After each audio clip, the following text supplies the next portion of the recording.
Thank you. Okay, good. Have fun. So welcome everybody. A lot of familiar faces and a few that aren't, but welcome to the Conch Republic. Welcome to the zoo.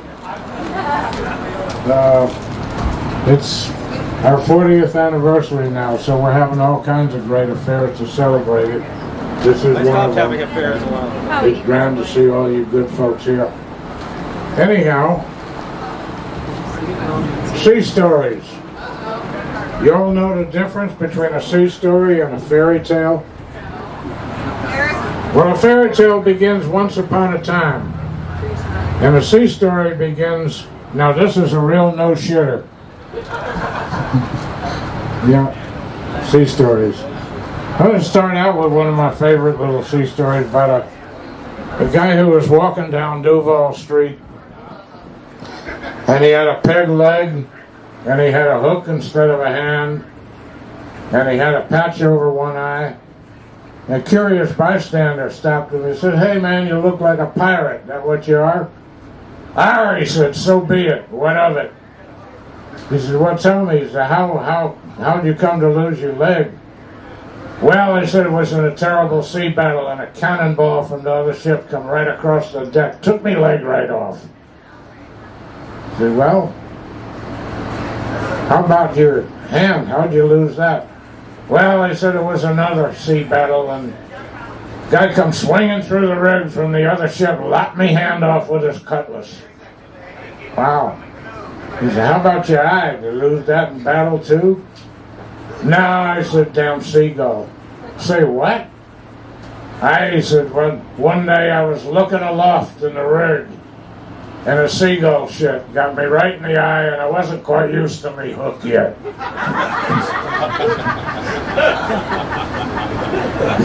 Yeah, sea stories. Tell you another little sea story about two friends, two old guys. One of them a sailor and the other a landlubber. And they're sitting on the shore watching the ships go by. And the landlubber said to the sailor, he said, "Tell me," he said, I know that your family's been sailors ever since when?" He said, "Yeah, that's right." He said, "Well, tell me, whatever became of your father?" He said, "He was lost at sea." "Oh yeah? How about your grandfather?" He was lost at sea too." "Your great-grandfather?" "Yeah, him too." And he said, "Well, aren't you kind of scared to go to sea?" "No," he said, "tell me something." He said, "What became of your father?" He said, "Well, he died at home in the bed." He said, "How about your grandfather?" He said, "Yeah, he died at home in the bed." He said, "Well, ain't you scared to go to bed?" Sea stories. Anyhow, here we are in the absinthe house, and you know what? I have never tasted absinthe, and I think it's about time. So how about somebody get me a shot of absinthe? There you go. Now I understand at one time this absinthe was illegal, could make you blind and crazy. Well, I'm already crazy. Let's see if it makes me blind. Anyway, I got a few sea stories that are a little more on the serious side. I'm going to tell you the story of the last voyage of the Island Princess. Island Princess was an old Bahamian cargo schooner, one of the last of her kind. We built in the Abacos in 1939. And she was acquired by a guy who I know. And this is a story about a bunch of guys that I know. Some of you may recognize some of them. We'll give them different names tonight for obvious reasons. The captain was a guy we'll call Lobo. And Lobo, well, when Lobo was a little kid going to grade school, all the other boys would play hooky and they'd go to the park to play ball. Not Lobo, he would go down to the water. And he'd find rafts, logs, anything he could tie together, make a raft, go paddling around. Well, when he was about 8 years old, some of the old boys that hung out in the waterfront gave Lobo a little, it wasn't really a boat, it was more like a little raft. Anyhow, he rigged it up with bed sheets and broomsticks and sailed across Biscayne Bay. That was his first voyage. And he spent the rest of his life trying to accumulate salt on his ass. Well, anyhow, Lobo had lived in Key West in the early 70s. And he had a little charter boat business, and he had some friends that were in it with him, and they all belonged to an outfit known as BUMS. BUMS stands for Brotherhood of Underground Merchant Seamen, for obvious reasons. Now, these boys, they were kind of retired from the BUMS business. And they had a charter boat outfit in Key West. But then come 1980, the Mario boat lift, and they went along, participated in that. But by the time the Mario boat lift was over, and there was no business to be had in Key West, and all their previous wealth they had evaporated, and there they were, in need. Well, not knowing what else to do, they sat around trying to plot and scam and see how they could do something to scare up a few bucks to live on. And then another friend of theirs showed up, one of the old bums, and he said, "Boys, I think it's time for us to go out one more time." Well, they'd all been kind of retired from that. They used to be in the business of, let's call it an underground merchant marine. They were in the business of sea transportation of certain green vegetables. Well, they'd been retired from that, and they kind of decided they weren't going to do it anymore. Well, this friend of theirs showed up, a guy named Mick. And Mick said, "Boys, I think we need to go out one more time, and I got the perfect vessel to do it. I got this beautiful old Bahamian schooner."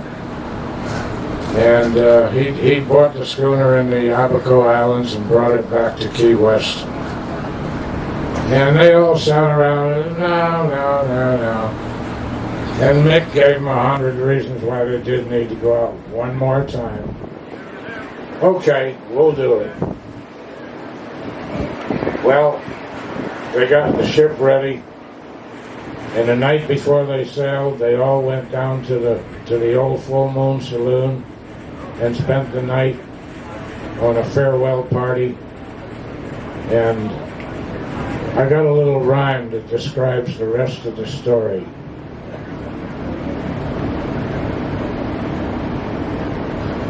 And it goes like this. "Gather round, shipmates, I'll tell you a tale of a good ship and crew that should never be told. We drank the old toast with the ladies ashore. Farewell, Island Princess, farewell and full holds. Well, they sailed her away on a fine Friday morning. So come now, me bully boys, heave her around. Across the Gulf Stream, through the old Gun Key Channel, down through the Bahamas, Caribbean bound. In Discovery Bay on the coast of Jamaica, they loaded her cargo in dead of the night. So come now, me bully boys, heave up the anchor, for we must be sailing before the daylight." They were bound away for the Windward Passage. The wind blowing fair, it was from the southeast. So they set all the sails and trimmed off the sheets, and she ran off before it with a bone in her teeth. But devil was coming. His name was Allen, with a temper so fearsome, no sailor should know. So come now, me bully boys, shorten the sails and batten the hatches, 'cause it's gonna blow. Well, they had a beautiful voyage down to Jamaica, and they did load their cargo, 5 tons of beautiful greenery. Now, before they set sail, they did a radio check on the weather and found out that there was a hurricane, a Category 1 hurricane, making its way through the southern Caribbean. And it was forecast to pass 150 miles south of Jamaica, which was not anywhere near where they were. So based on that, they said, okay, let's go for it. So they did heave up the anchor and set sail, bound for the Windward Passage. Now, Hurricane Allen was making its way through the Caribbean, and the forecast, of course, was to take it well clear of the Island Princess and her crew. But, as they say, shit happens. And a hurricane is an inanimate and mindless thing that makes its way across oceans, and sometimes it finds nothing to harm, and sometimes, well, this is one of them sometimes. The hurricane turned north completely unforecasted, and it came up on the latitude where our boys were, and then it turned west and headed straight for a position would run them square over. Now, it was a hell of a crew on board there. Bad Bill was the eldest and wisest of the lot. He looked kind of like a caveman. He had wild woolly hair and a big bushy wild beard and one great big eyebrow, and he was a fearsome looking guy, but that belied who he really was. He was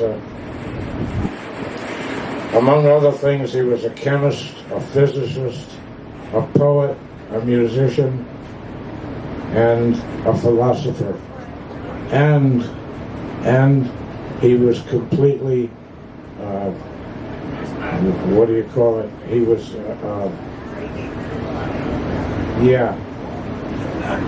what do you call it when he knows what other people are thinking? Yeah. So, the other boys, well, there was Doc. Doc was a retired Special Forces soldier, served in the 82nd Airborne. And he was a little wore out, jumped out of too many planes, been in too many fights, decided he had enough of being a soldier, so he retired from that and decided to become a sailor, fell in with these other boys. Mick was a little Irish leprechaun, and he couldn't help but make you laugh. Whatever he said, whatever he did, was full of fun. And he's the guy that had bought the Island Princess and convinced these other boys to come sailing with him. Well, off they went. Now they're in the middle of the Caribbean between Jamaica and Cuba with this hurricane had, and Hurricane Allen at that point had built up to Cat 5, which is as bad as they get. Well, These boys sailing along, everything good. Then the sky to the east kind of turned black. Squall line. First squall line came through. It was hard, heeled her over. They said, well, not knowing that they got a full-blown hurricane at them, they just thought they would have a squall line, so they shortened sail, and they went through it. About an hour later come another heavy squall line, heavier than the first one, and they only had a couple of sails up. They had a reefed mainsail and a forestaysail, and that was all they had up. And the Island Princess was hauling ass. Well, when the second squall line hit them, heeled her over hard, real hard. Then, when she finally came upright, she continued and still hauling ass. Then the third squall line hit her. This time knocked her down, all the way down with the sticks in the sea. And she slowly began to right herself. And then she got knocked down again. This time Lobo got thrown out of the cockpit. Of course, he had a harness on. All the boys had their harnesses with a tagline. And Lobo got knocked out of the cockpit, and he's being dragged along the side of the ship. The other boys hauled him aboard. And he lay in the bottom of the cockpit, gasping and puking, and finally recovered himself. He said, boys, I think we're getting into trouble here. And he took the helm back, and sure enough, they took another knockdown. This time the sails, both sails just blew completely away. And they had no choice but to turn and run downwind. Now the wind had been backing all the while. Now they were running downwind, pointed at Jamaica. Now the north coast of Jamaica is a big rock pile. You get blown up on it and you're going to be hamburger. But said, well, we don't have a whole hell of a lot of choice. I don't know how much sea room we got, but we got to run. A Bad Bill sitting next to Lobo at the helm. Is Lobo, you scared yet? Lobo looked at him and said, would I tell you if I was? Nah. They were all scared shitless. Of course, sailors, they don't put their fear on each other. You just don't do that. You take your fear and you put it in your pocket and you continue doing what you got to do. Well, that's what these boys did, and it got worse, and it blew harder, and the seas got built up. Seas at this point were built up to probably about 30 feet, and she's running before it, running downwind. Running like a terrified beast, running for her life. Well, what are you going to do? You hang in there and you do what you got to do. And they tried their best to control her. And the seas got built up and built up. Now they were up to maybe 40, maybe 45 feet. And they're coming right from behind her, and each one broke on her. And these guys were nearly underwater, and then the sea would roll away, and they'd gasp, and they'd do their best to catch their breath. And this happened over and over and over and over again. Then come a monster sea, must have been at least 50 feet, come up behind her, and broke on top of her. And she got knocked down again with the sticks in the sea. And when she began to right herself, they could see the worst had happened. The main hatch had carried away, and the sea was pouring into her. Well, at this point you couldn't hear anything. The wind was shrieking so hard you just couldn't hear anything. But Lobo, he in a situation he'd never been in his life, and one that he always maybe had some nightmares about and dread, but here it was now, and it was real. And he screamed as hard as he could, "Abandoned ship!" Well, they didn't hear him, but they did. So Doc jumped on a life raft and cut the lashings and threw it overboard. The life raft inflated. And then Mick flipped his harness onto the tagline and jumped in the sea, pulled himself to the raft. And then Doc did that. And then it was Bill's turn. Bill went to hook his harness onto the tagline, and all of a sudden he got thrown to the other side of the ship. And she heeled over, and he got snatched up in some of the rigging and hauled up into the air. Must have been 20 feet above the surface. And he tried his best to free himself. And he finally did fall into the sea. And he started stroking as hard as he could to get to the life raft. And he wasn't getting there. He was stroking for all he was worth and not getting any closer. Well, then the boys in the raft, Mick and Doc, they hooked their harnesses to each other, and Mick jumped out of the raft and tried to reach out to Bill, who was stroking his heart out, and finally got a fingertip grip, and then a wrist grip, and heaved and pulled as hard as they could. They finally got Bill into the raft. Now Lobo was alone on board his sinking ship,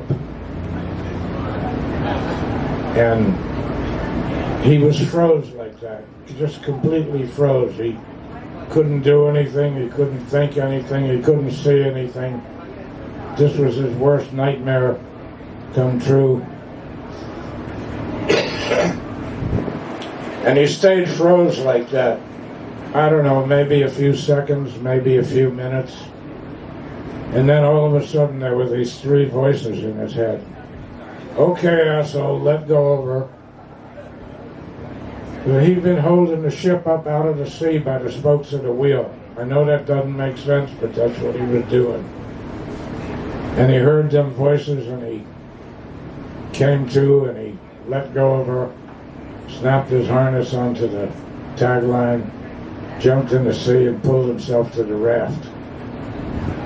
Well, he finally got to the raft, and when he did, the other boys were trying to pull him into the raft, and he realized that the ship was going down and the tagline was tight as a banjo string, and if he didn't cut it, it was going to drag the raft down with it. So he tried to get into his pocket to get his knife, but he had all his foul weather gear and a life jacket on and everything else, and he could not get into his pocket to get his knife. Well, just then Doc's arm came out of the raft with a knife and slapped it into Lobo's hand. We cut the line, the boys dragged him into the raft. They looked back at the Island Princess. At that point, only the mastheads were out of the water. And the masthead light was still burning. Well, there they were in this life raft, which was in these 45, 50-foot seas, and the seas would break on the raft and drive it down under, and it would pop back up to the surface over and over and over again, it was a Gibbons life raft, and it was one of those spherical things that had a ballast chamber underneath it and a canopy on top. It was kind of round. And the canopy on top trapped enough air that the four of them could just about have room to breathe. And for the first time in any of them's life, none of them had ever been seasick before. And all of a sudden they were just puking all over each other. It was pretty nasty. In a situation like that, you gotta puke, there's nowhere to go. You gotta piss, there's nowhere to go. Whatever you gotta do it right there in the raft. And that raft got pretty nasty. And it went like that. And all of a sudden it stopped. The waves stopped, the wind stopped. And they could hear each other talk. Holy shit, we're in the eye of the hurricane. We're in the middle of it. Well, Doc broke the silence, said, well, at least nobody's trying to kill us. Well, we all had a good laugh out of that. Then, not knowing what else to do, they really found nothing much else to say. They just hung on and waited. And the roaring of the storm receded into the distance. And they had a few peaceful moments where they got a chance to recover their wits a little bit. And then the roar started coming again from the other direction. And it came and it came and it came, and you couldn't hear anybody think. You couldn't hear anybody talk. And these huge seas started breaking on the raft again. And this continued through the night until finally, early in the next morning, it finally settled down. And there they were in the life raft, staring at each other, not saying much of anything. And then all of a sudden Doc said, I need a cigarette. Mick said, I need a Coca-Cola. Bill said, I need my old lady. Well, they all had a little chuckle over that. There they were. So that first day, nobody said a hell of a lot. We just sat around grateful for being alive, not knowing what the hell they were going to do from there on. But they set a watch for any ships that might be coming by. And they slept. And they got up. And they had a little bit of water. They had cans of water. And then they had a discussion about the water. They know it was a limited amount. It was only enough for a couple of days. Okay, do we ration the water, or do we drink it just as we need it? And Doc, well, he'd had some medical training, and he said, you know, if you ration it, then dehydration will set in quicker. And once dehydration sets in, then a little bit of water won't do you any good. So let's just drink it as we need it. And so they did. They drank it as they needed. And a day went by, and the second day went by, and they drank the last of the water. Then in the raft there was some emergency gear. There was a little fishing line kit. And they said, well, let's catch some fish. You'll have the blood from the fish you drink. So they tried to catch fish. Nothing. Oh, the second day and the third day, well, by the third day, these boys started getting pretty lethargic, and not a whole lot of life left in them. And they mostly sat around staring at each other, sometimes dozing off to sleep.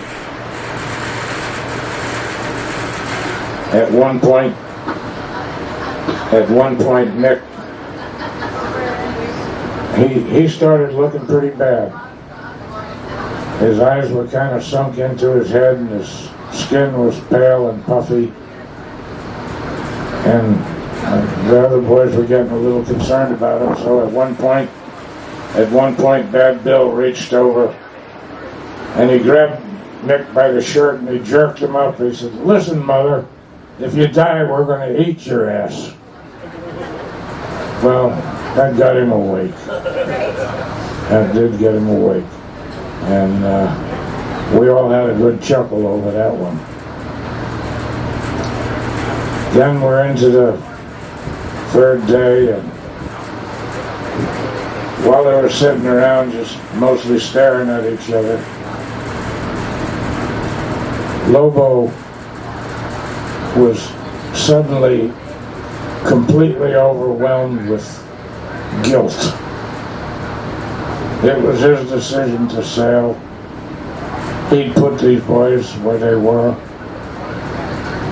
and he just was trying real hard to cope with it. He wasn't saying anything, but he was just looking at these other boys, and he was just eating his own guilt. And he wondered, can these boys ever forgive me for this? Can they ever forgive me? Well, at that point, Bill, he looked around at the other boys, and they all looked at each other and they nodded, and Bill said, "Yes, Lobo, we forgive you."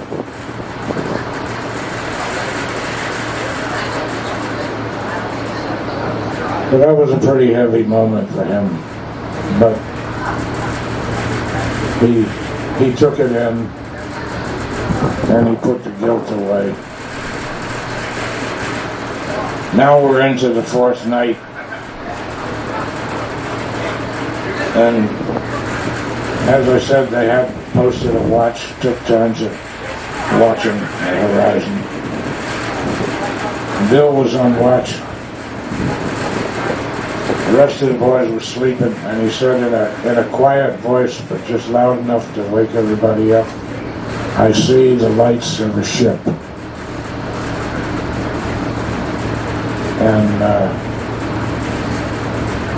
they all looked, and they saw it was not an illusion. There were the lights of a ship on the horizon. Now, they did have a flare gun. So they loaded the flare gun and they fired a flare. Waited a few minutes. Nothing. Then they fired another flare and another one. The ship still hadn't turned. And they had fired about 6 flares. And Lobo said, "Look, we're not going to waste any more flares. This guy's not going to see us. So close the box. We're not wasting any more flares." And all the boys jumped on Lobo. They said, no, Captain, we got to fire one more flare." "Okay," he said, "put one more in the gun and close the box. That's an order." Well, they fired one more flare, and they saw the lights of the ship begin to turn. Well, the ship was a Norwegian tanker, westbound in the Caribbean. It was 2 o'clock in the morning. The second mate was on watch.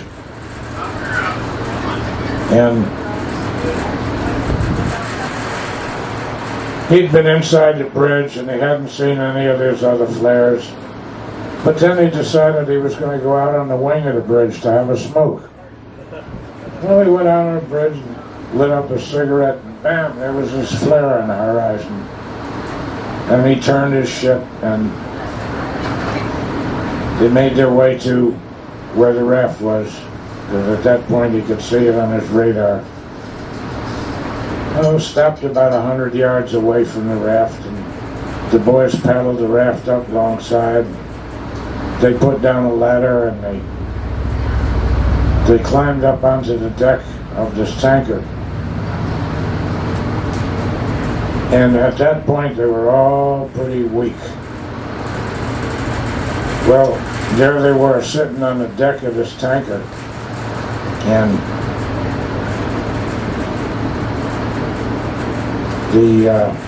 the Norwegian crew had gathered around them, and they gave them each a pitcher of water, and they sat there glugging down these pitchers of water and looking at this Norwegian crew, and about half of them were women, much to their surprise, and each one of these women was a big voluptuous blonde. Lobo looked at him and he turned to his boys. He said, "Boys, I think maybe we done drowned and went to Valhalla." Well, anyhow, they took these boys, put them in the shower, washed them off, put them in a nice comfortable bed, and off they went to a peaceful sleep. And awoke the next morning and found out the tanker was bound for an island called Cayman Brock in the Cayman Islands. And Lobo and Mick went up to the bridge, and the same mate who had seen the flare and turned the ship, he was on watch. And Mick had this gold anchor around his neck, and he took it off and he put it on the mate. He said, "I don't know how to thank you, but here." And the mate looked at Mick and he said, No. He said, "You don't thank me." He said, "Today you, tomorrow me." Anyhow, tanker made its way to Cayman Brock. They took these boys ashore in a launch.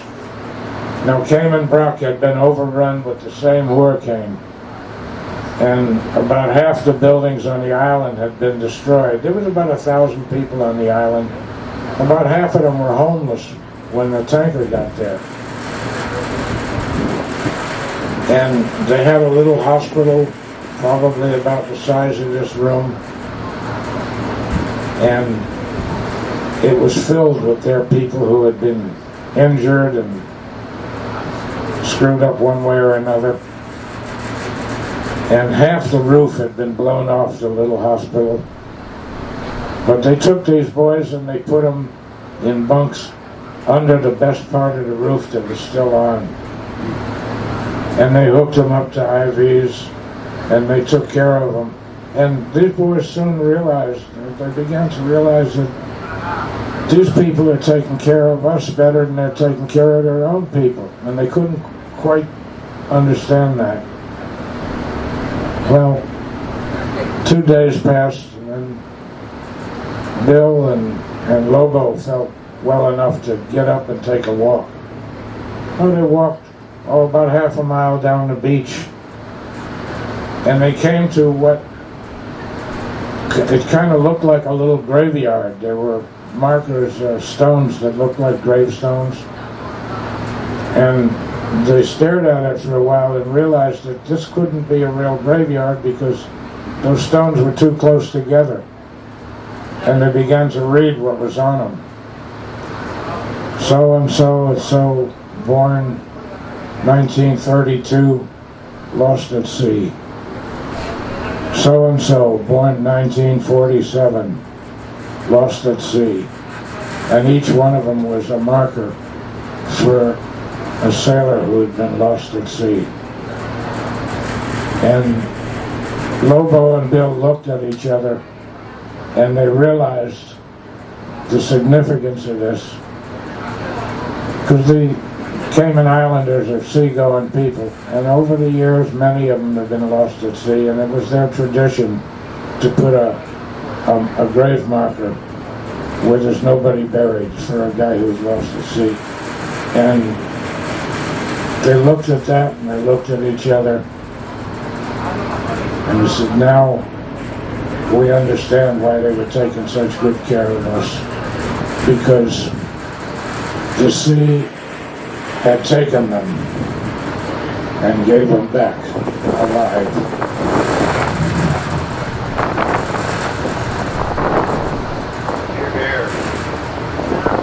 Anyhow, that's the tale of the Island Princess. Woo! Yeah.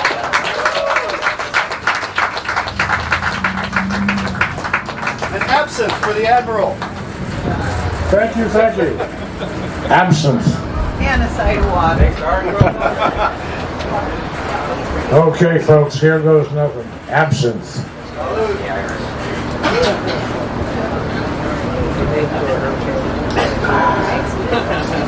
Ooh.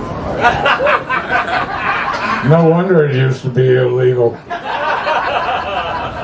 Oh my goodness. Anyhow. Yeah, right. Thanks for listening to our tall tales, and